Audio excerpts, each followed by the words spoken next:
Il y a du Ça son. y est. C'est fait? Oui. Non, j'ai coupé ça. Ah, t'as coupé, c'est pour ça. Ah, alléluia. Tout le monde est dans la joie de louer le Seigneur ce matin. Mais moi, un peu plus de son, j'ai du mal à m'entendre. Ce matin, j'ai voulu reprendre un message que j'avais fait sur les anges. J'ai trouvé que c'était de circonstance avec cette fin d'année. Hein. On fait souvent la crèche avec des anges autour, là, qui sonnent de la trompette. Et puis, est-ce que vous savez que la Bible en parle plus de 300 fois? Donc c'est important hein, de s'arrêter. On va faire un peu de catéchisme ce matin, si vous voulez, et reprendre un peu dans la parole tout ce qui nous est dit et ce qu'on peut apprendre. Parce que la parole, elle est là pour nous enseigner, pour qu'on apprenne des choses. Amen.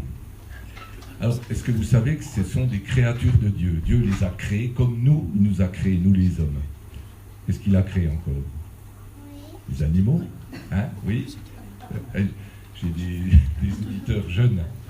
Je prends jeune parce qu'il faut penser à l'avenir. Hein. Donc, il nous a créés comme il a créé les hommes, comme il a créé les animaux. C'est lui le créateur de toutes choses. Et j'ai vraiment été béni de louer Dieu avec vous ce matin. C'est des moments privilégiés où on peut encore librement louer Dieu, notre Dieu. Et ce matin, c'était encore un moment privilégié. Il faut en avoir conscience. C'est pas pareil sur toute la planète. Alors, soyons conscients. Des fois, on vient au culte un peu en maugérant, en se tirant du lit. Mais on devrait courir. On devrait courir. On devrait... Il y a des pays qui font des kilomètres à pied, ils se mettent leurs beaux habits du dimanche pour venir. C'est un privilège qu'on a d'être dans la maison du Seigneur pour le louer. Les anges sont au nombre de 4 familles principales. Les chérubins, les séraphins, les anges et les archanges. C'est une réalité, ce sont des êtres célestes et ils peuvent prendre forme humaine. Depuis qu'on a vu Mimi Mati, on le sait. Et c'est vrai que il nous est dit dans la parole de Dieu, hein, c'est vrai que c'est un feuilleton, mais quelque part c'est une réalité. Certains, en exerçant l'hospitalité, ont à leur insu hébergé des anges. C'est dans la lettre aux Hébreux. Alors peut-être que ça nous est arrivé hein, d'héberger des anges dans notre vie, puis on ne le savait pas. Ils ont un ministère particulier, on va voir ça à travers ce matin. La première fois qu'ils apparaissent, c'est quand Adam et Ève sont chassés du paradis, sont chassés du jardin d'Éden, de l'arbre. Et comme il y a eu une désobéissance, ils sont mis en dehors de cet endroit, parce qu'à l'origine, il était prévu que l'homme et la femme soient en communion avec le Créateur et on soit tous dans cet endroit magnifique. Mais suite à la désobéissance, vous connaissez la parole, on était mis en dehors de cet endroit. Mais pour pas qu'on y revienne comme ça subrepticement, il a été mis des anges avec une épée flamboyante qui tournoie et qui empêche l'accès à ce lieu. Alors certains disent que ce serait vers l'Irak. Je ne peux pas vous dire ce matin si c'est vrai, mais en tout cas, c'est peut-être un endroit spirituel, je ne sais pas, et ce matin, je n'ai pas de révélation à ce sujet-là. Mais il nous est dit que, en fait, ces anges-là, ils ont une catégorie, ils appartiennent à une catégorie, c'est les chérubins. C'est eux qui sont avec l'épée qui tournoie. On en a fait plus tard une représentation de ces chérubins sur le propriatoire, le propiatoire. Voilà, le propiatoire. Qu'est-ce que c'est que le propriatoire? C'est un couvercle. Qu'est-ce qu'il recouvre? Il recouvre un coffre qui est en bois d'acacia et qui s'appelle l'arche. Je fais un petit peu un ton professoral volontairement ce matin. Je vais vous poser quelques questions. Qu'est-ce qu'il y a dans l'arche ce matin? Il y a la manne qui est dans une urne, effectivement, la manne dont Dieu se servait pour nourrir les Hébreux. Donc, quand on a ce matin dit qu'il ne fallait pas craindre, eh bien, quelque part, on peut se rappeler qu'avec la manne, les Hébreux qui étaient dans le désert n'ont pas manqué de nourriture, parce que Dieu, le matin et le soir, faisait tomber la manne, ou le matin et le soir des cailles, ça dépend les moments. Donc, pour se souvenir de la divine providence, et je ne vois pas pourquoi Dieu qui a donné cette providence à ce peuple qui suivait le Seigneur, ce peuple premier-né, aujourd'hui déciderait que nous, son peuple, on n'aurait pas droit à cette providence. Amen. Croyons ce matin que notre Dieu nous aime et que sa main est ouverte. Je ne manquerai de rien. Amen. Retenez ces choses ce matin. Augmentons notre foi. Augmentons notre foi. Notre papa sait de quoi nous avons besoin. Donc ça, c'était l'urne. Après, un spécialiste. Le table de la loi, exactement, écrite du doigt de Dieu. C'était les deuxièmes tables, puisque la première a été cassée quand Moïse, en descendant de la montagne, a vu que le peuple se rebellait, il a brisé les lois, et Dieu lui a dit, tu vas en refaire, et je vais réécrire dessus.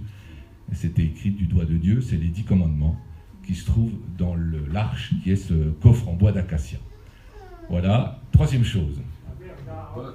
Ah, il y a des intellos de la Bible, hein. Le bâton d'Aaron, et ce bâton, il est fleuri, nous est dit la parole. C'est incroyable, hein, qui rappelle la conduite et aussi peut-être le berger, hein, avec son bâton. Voilà, c'était juste un peu pour faire un petit peu de révision ce matin. Je ne désespère pas que cette assemblée connaisse bien la parole. Voilà. Donc, pourquoi avec les anges? C'est-à-dire qu'ils sont face à face. Et puis, c'est là que Dieu a voulu faire une représentation. Et il a même dit à Moïse que ce sera un endroit où ils pourront se retrouver. Savez-vous que Dieu monte sur des chérubins pour se déplacer? Ce n'est pas la quatrième dimension, hein, mais c'est des réalités spirituelles. Tout ne nous est pas dit, expliqué avec menu détail. Il y a des choses qui nous paraissent étranges. Il abaissa les cieux, psaume chapitre 18, il abaissa les cieux, il descendit. Il y avait une épaisse nuée sous ses pieds. Dieu était monté sur un chérubin. Il volait, il planait sur les ailes du vent. C'est incroyable de penser que Dieu monte sur un chérubin pour se déplacer. Enfin, c'est ce qui a marqué dans la parole. Et moi, vous savez, j'ai fréquenté quelques hommes de Dieu dans ma vie. Et tous ceux qui tiennent le coup longtemps me disent tous, moi je suis pas très intelligent, je crois juste que la Bible elle me dit, et puis c'est tout. Et moi aussi je suis comme ça. Alors, si vous voyez un chérubin, hein, peut-être que Dieu sera dessus, faites bien attention en rentrant chez vous. Un croisement, si vous voyez un chérubin, c'est peut-être l'occasion d'une rencontre exceptionnelle. Voilà. Ils sont le soutien de sa majesté et de sa gloire. C'est dans le livre d'Ézéchiel. Je vous lis un petit peu ce matin. Alors c'est par là. Bon. Alors c'est là.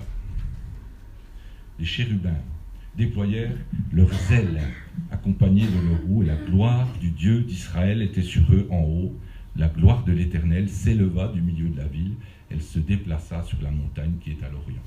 C'est pareil, on voit que le ministère des anges, en tout cas concernant ces chérubins, servent également de déplacement au Seigneur. Dieu règne, il est assis sur des chérubins. C'est aussi dans le psaume 91. Verset 1. L'Éternel règne, les peuples tremblent. Dieu est assis sur les chérubins, la terre chancelle. Est-ce que vous connaissez un chérubin célèbre? Ah. Non? Mais moi, je vais vous en donner un. Le nom, c'est Lucifer. Lucifer, c'était un ange qui était un chérubin et qui était proche de Dieu. Il lui a été donné d'avoir le pouvoir sur la musique. Il lui a été donné une grande beauté, une sagesse. Mais comme tout ce que fait Dieu, il crée les hommes et les femmes et les anges libres. Et nous avons des fois du mal avec ça quand on parle avec les gens du dehors. dit, mais si Dieu existe, pourquoi ? Ben parce que tout simplement, la volonté de Dieu, c'est de créer des gens avec un libre arbitre.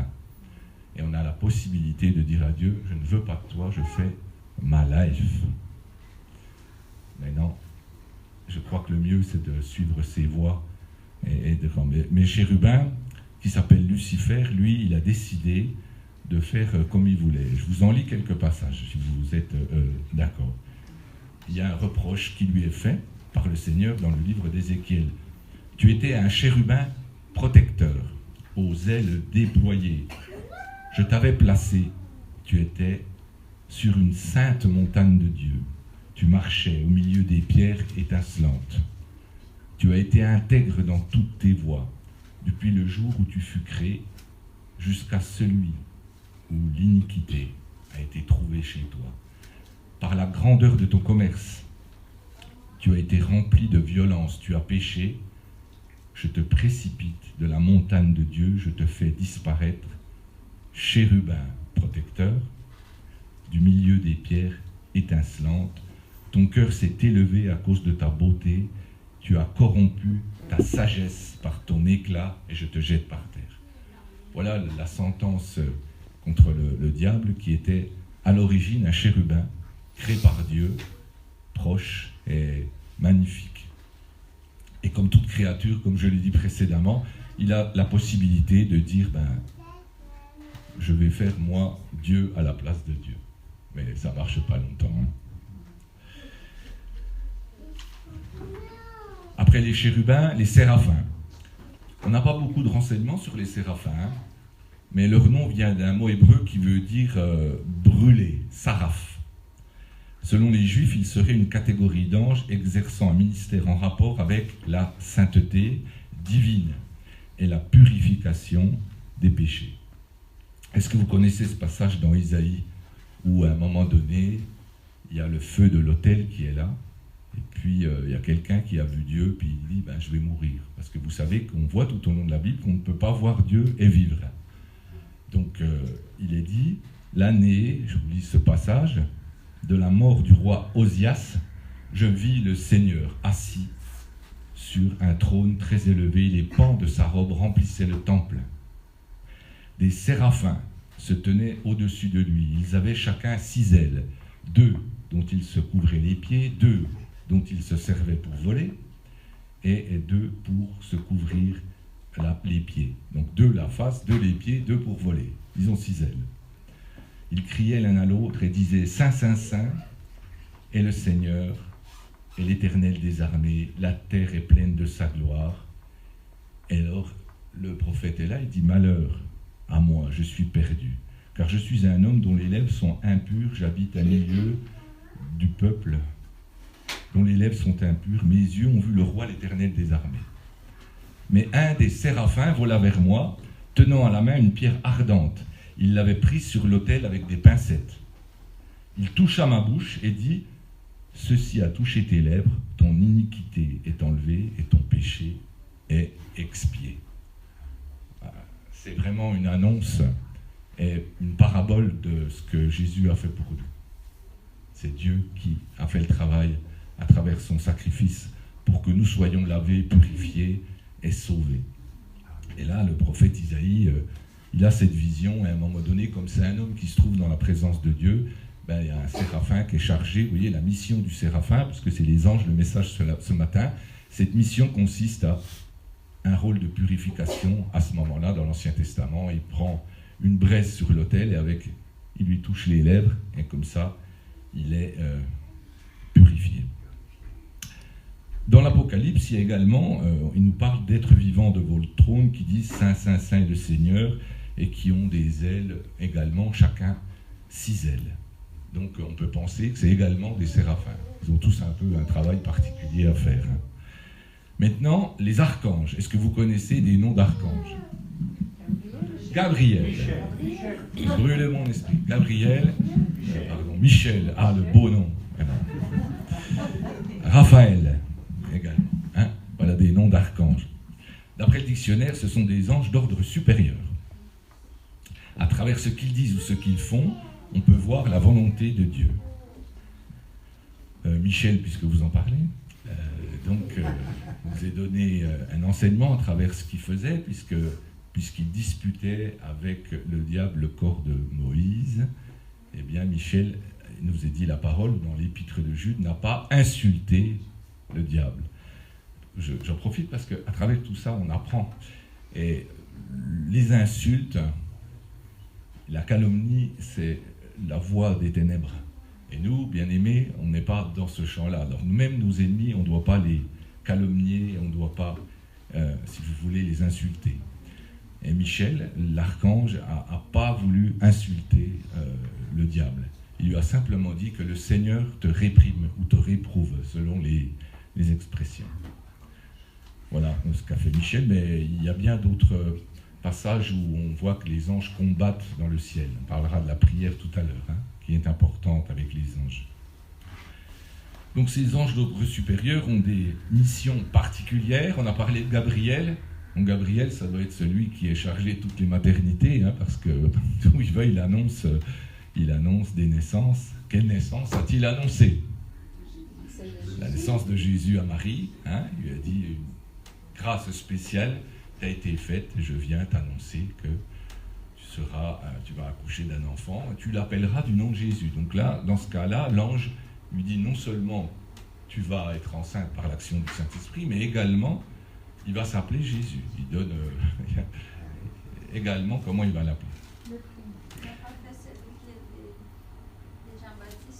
Jean-Baptiste, bravo. Jean-Baptiste également. Gabriel va parler à Jean-Baptiste et va parler de Jean-Baptiste à Zacharie. Zacharie était de service dans le temple et à un moment donné, un ange lui apparaît en lui disant que sa femme va être enceinte, tout ça, puis lui, il n'y croit pas. Il a peut-être des raisons, mais je ne vais pas aller dans les problèmes conjugaux de Zacharie ce matin. Simplement, le fait qu'il ne croit pas, il y a un jugement qui s'exerce. C'est-à-dire que quand on a affaire à des choses, vous voyez, divines et tout ça, il vaut mieux croire ce qu'on nous dit. En tout cas, l'ange lui dit, tu vas être aveugle à cause du fait que tu n'as pas cru. Jusqu'au moment où Jean-Baptiste va naître. Donc en tout cas, j'ai dit aveugle? Non, c'est muet. Oui, c'est muet. Pardon, merci de me corriger. Oui, c'est bien. Tu seras muet. D'ailleurs, c'est dans le texte. Tu seras muet. Et puis le jour où il y a la naissance, eh bien, sa parole revient, puis il dit Jean et son nom. Donc voilà les rôles un petit peu, si vous voulez, ce matin, des anges. Je n'ai pas fini, mais c'est simplement pour vous dire que chaque ange a un petit peu sa mission et qu'ils sont... Oui, c'est muet. L'ange lui répondit, je suis Gabriel, je me tiens devant Dieu, j'ai été envoyé pour te parler et t'annoncer une bonne nouvelle. Voici, tu seras muet et tu ne pourras parler jusqu'au jour où arriveront les choses parce que tu n'as pas cru à mes paroles. Voilà, ça c'est pour, effectivement, Zacharie et les annonces des naissances. C'est des bons ministères, ça, je trouve. Les anges peuvent prendre forme humaine. Je vous en ai parlé avec l'hospitalité. Ils nous protègent. On arrive à l'ange gardien. Je l'ai trouvé dans la Bible. Il y a des anges gardiens, en tout cas, moi j'y crois. Qu'est-ce qu'il nous est dit dans Matthieu 18, verset 10 ? Gardez-vous de mépriser un seul de ces petits. Je vous le dis, leurs anges dans les cieux voient continuellement la face de mon Père qui est dans les cieux. Il se passe des choses pas toujours très jolies, mais en tout cas, malheur à ceux qui mettent leurs mains sur un enfant. Parce qu'ils auront des comptes à rendre dans cette vie ou dans l'autre. Mais en tout cas, Dieu nous parle d'anges. Et je n'ai pas vu dans la parole que, en grandissant, les anges nous quittent. J'ai pas trouvé ça. J'ai trouvé ça intéressant. C'est pour ça que je vous le dis ce matin. C'est pas à 18 ans, il dit bon ça y est, j'ai fini avec toi, salut, je reprends un autre. C'est majeur, tu le dis. Voilà. Il ne m'a pas semblé voir ça. Par contre, au psaume 91, il nous est dit il donnera pour toi des ordres à ses anges pour qu'ils te gardent dans toutes tes voies. ils combattent dans la prière, le combat spirituel, la protection. On va parler de la prière, combien c'est important. Un petit témoignage, si vous permettez. Vous connaissez monsieur et madame Lafitte, on connaît souvent Corinne Lafitte, qui est quelqu'un qui fait des CD de louanges, très engagé dans la foi, mais son mari également. Hein.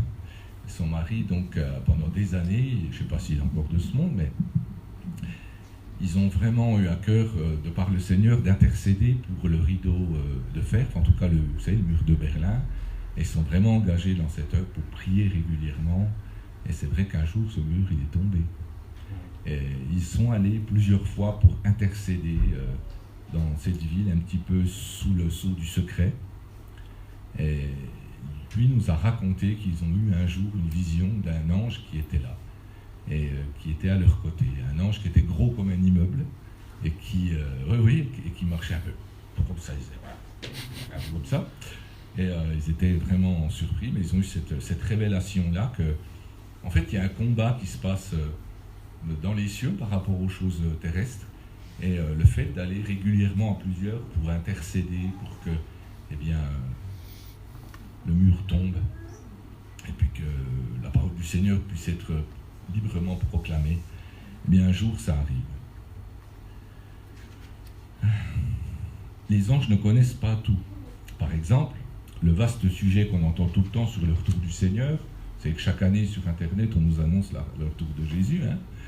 Donc, les anges, eux, ils ne savent pas. Internet le sait, mais pas les anges. C'est comme ça. Pour ce qui est du jour et de l'heure, personne ne le sait, ni les anges des cieux, ni le Fils, mais le Père seul, et aussi Internet. Non. Personne ne le sait. Donc, soyons un peu des naïfs ce matin, si vous êtes d'accord. Soyons un peu, à travers la parole, soyons comme des enfants ce matin. Croyons simplement ce qui nous est dit. Ça nous évitera bien des travers, des tourments, d'être ballottés, comme dit la Bible, à tout vent de doctrine, comme si on était au-dessus du mât d'un navire. Ah, il a dit ça, c'est comme ça, il a dit ça. Prenons simplement la parole ce matin. Peut-être c'est un message pour ce début d'année. Hein. Quelle heure il est? Bon, j'ai encore 5-10 minutes, hein, je les prends.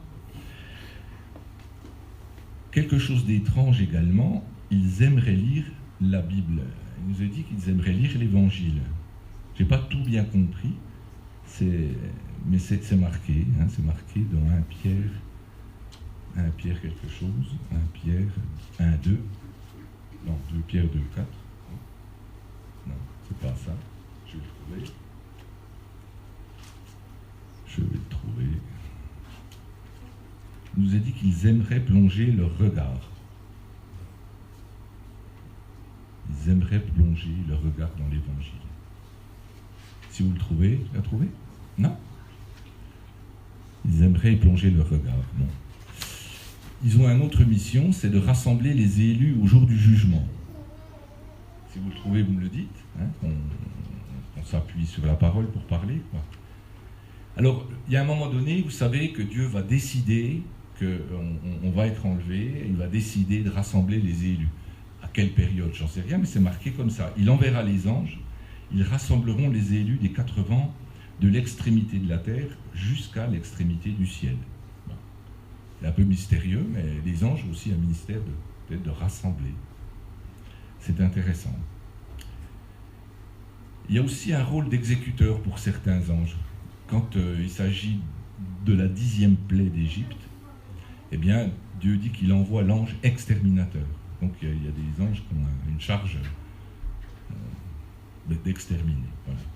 Dans l'Apocalypse, il nous est dit qu'il y a des coupes de colère divine qui sont prêts à être versées sur la terre. C'est des jugements par rapport au mal qui est fait. Et c'est des anges qui tiennent des coupes, qui peuvent également les verser.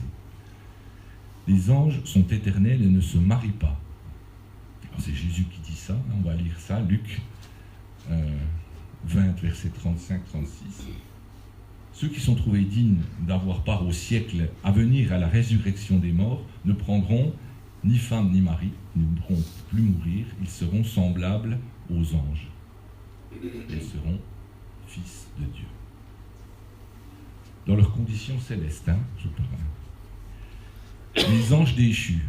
C'est souvent un passage que les gens, des fois, quand il y a des bonnes nouvelles, on n'est pas trop au top, puis quand on voit un film avec des catastrophes, on prête l'oreille. Alors les anges déchus, ils ont suivi Satan dans sa révolte et dans sa rébellion. Vous vous rappelez qu'il y a une rébellion et que Satan s'est révolté contre Dieu. Et il a entraîné avec lui un tiers des anges. Mais je trouve que c'est une bonne nouvelle, ça veut dire que 2 tiers sont restés fidèles. Amen. Donc ceux qui sont avec nous sont plus nombreux que ceux qui sont contre nous. Alors on doit se réjouir avec ça. Certains anges ont déjà été condamnés et ils sont en attente du jugement dans un lieu de ténèbres, dans des abîmes. Alors, ça c'est intéressant, mais c'est un peu mystérieux, il y a plein de choses. Je vous invite à faire une étude sur les anges dans la Bible, il y a quand même plein de choses à voir. Hein. Il ne faut pas adorer les anges. Si vous en trouvez un sur votre route ce matin, ne vous mettez pas à genoux pour l'adorer. C'est Dieu qu'on doit adorer, amen. On doit l'adorer. Apocalypse 22, c'est le dernier passage de la Bible, il nous est dit comme ça, c'est Jean qui reçoit le livre de l'Apocalypse, et puis il y a un ange en fait qui vient lui parler. Alors il nous dit comme ça.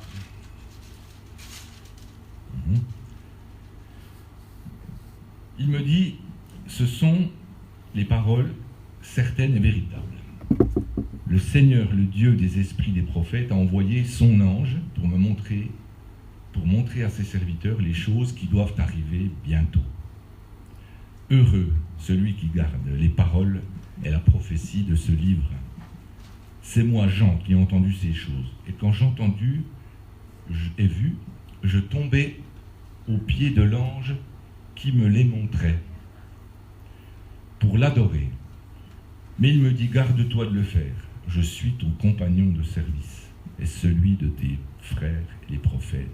Heureux ceux qui gardent les paroles de ce livre, adore Dieu. L'ange lui dit à Jean, non, arrête, lève-toi, ne m'adore pas, tu dois seulement adorer Dieu. D'accord ? C'est juste pour qu'on sache ces choses. Et j'ai bien aimé ce qu'il met, nous sommes les compagnons de service, pour la gloire de Dieu. Il y a des choses qu'on fait, et puis il y a des anges en mission, et qui peut-être collaborent avec nous pour la gloire de Dieu. Alors on ne les voit pas, mais c'est magnifique de penser à ça. On ne peut pas les commander. On ne peut pas demander à des anges de venir, on doit demander à Dieu de nous aider, de nous fortifier, et de lui, de décider d'envoyer ses anges en mission. Ça vient, vous savez, c'est comme dans des grandes entreprises. Des fois, il faut aller tout de suite au-dessus pour que ça redescende après. C'est comme ça que ça marche. C'est pas à nous qu'on peut...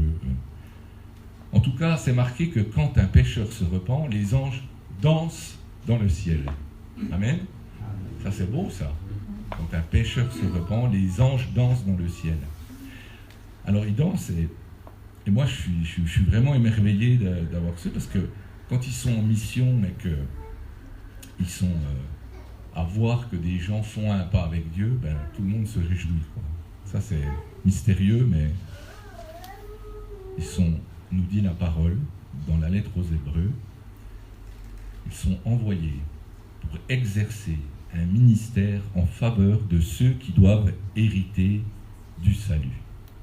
Écoutez bien, à quoi ça fait de prier, hein? Voilà une réponse. Peut-être à ce que le Seigneur envoie ses anges vers ceux qui sont l'objet de tes prières. Moi c'est ce que je comprends, hein. Il est écrit qu'il envoie des anges pour exercer un ministère en faveur de ceux qui doivent hériter du salut. Donc il y a une occasion à comprendre quelque chose ce matin. Il y a une coopération à travers les actions, à travers les prières, à travers ce qu'on peut faire et dire. Le Seigneur envoie ses messagers, qui sont les humains, mais aussi des anges, qui sont en mission. Il y a des livres témoignages là-dessus qui peuvent être intéressants. Voilà à quoi ça sert de prier, également. Un ou deux témoignages aussi pour finir. Donc, un homme qui témoignait, que je connais, et donc j'ai confiance au témoignage, nous a raconté qu'il était dans un petit village et qu'au-dessus de la mairie, il y a la trompe qui avertit quand c'est midi. Hein, ça sonne, vous savez, à midi. Je ne sais plus si c'est comme ça encore ici maintenant, mais... Donc cette trompette, cette sonnerie, elle était en panne. Et alors il a dit, c'était deux chrétiens, et deux frères engagés dans la foi. Et ils ont dit, on va réparer. Il y en a un qui s'est mis en bas, et il a mis l'échelle, et il a tenu comme ça, et l'autre est monté. Et au moment où il arrive au-dessus, il a commencé à bidouiller les fils comme ça, et tout d'un coup, le son. Et vous savez, le son a une puissance, vous ne pouvez plus rien faire, ça vous paralyse. Et le gars a été complètement paralysé, il est tombé en arrière. Et il a été retenu comme ça par deux mains qui l'ont remis comme ça. Il est redescendu, puis il a dit à l'autre, heureusement que tu es monté pour me soutenir. Hein. Et l'autre frère, il a dit, écoute, je vais te dire quelque chose, je n'ai pas bougé d'en bas, puisque j'étais là pour tenir l'échelle depuis le début. Et moi, je crois qu'il a été touché par un ange. Voilà, ses deux mains ont été plaquées. Ça, c'est des choses qui arrivent. Alors moi, j'ai vécu aussi un témoignage personnel, donc je vais aussi vous dire, parce que c'est pour glorifier Dieu, tout simplement. On avait monté une campagne d'évangélisation, et on avait fait venir une chorale, et puis l'organisation, vous savez, vous faites ça sur 2-3 jours, vous êtes fatigué, vous ne dormez pas forcément super bien, voilà. Puis un peu avant le concert du soir, eh bien, j'étais avec un frère et j'ai dit, écoute, bien, on va se reposer à la maison parce que, puis boire un coup, on était lessivés, quoi, crevés. Alors j'avais un canapé, l'un en face de l'autre, et puis j'ai dit, on s'assied les deux, puis il me dit, j'en peux plus, je suis crevé, mais je dis, arrête, moi aussi. Et je précise qu'on n'était que deux dans la maison. Et donc j'ai dit, écoute, je vais prier pour toi. Je me lève, je fais le tour derrière lui, je mets mes mains sur lui, je commence à prier. Et au même moment, je sens quelque chose qui me touche le dos. Je fais comme ça, parce que c'est comme une main. Et cette main, elle est comme rentrée en moi. J'essaie de vous le dire avec des mots humains. Hein. Et j'ai senti une main qui me touchait, puis qui rentrait en moi. Et ça a fait comme si on se branchait à une prise. Et j'ai repris tout d'un coup de la force, si vous voulez, de l'énergie. C'est ça, exactement, de l'énergie, c'est le mot juste. Et c'est un miracle qui est arrivé, donc je le témoigne volontairement, mais c'est quelque chose de merveilleux, mais qui existe. Hein. Je ne suis pas tout seul, il y a beaucoup de gens qui ont vécu des choses, mais simplement, déjà, c'est quand j'ai eu le souci du frère qui était fatigué, alors que j'étais fatigué moi-même, que la chose est arrivée. Il y a quelque chose déjà à comprendre. Et après, je vous le dis devant Dieu, je dis la vérité, ça m'est réellement arrivé, et en tout cas, j'ai rien vu du tout, mais j'ai senti cette main sur moi, et surtout ce que j'ai senti, c'est comme si, vous savez, une pile usée, vous la branchez à quelque chose, puis ça monte, ça a fait pareil. Donc j'ai retrouvé de l'énergie, voilà. Enfin, gloire à Dieu, il est bon pour ses enfants. Hein. Dernière page, Séraphin, chérubins, archanges, anges, ils sont tous comme nous des créatures de Dieu, du Dieu Tout-Puissant. Ils le servent et l'adorent comme nous aussi nous devons l'adorer. Alléluia. Bon dimanche, merci, et puis voilà, que le Seigneur vous aide, vous guide avec ses anges. Hein. Voilà. Gloire à Dieu. Merci. Dimanche prochain, c'est à l'autre assemblée, et c'est beaucoup plus beau.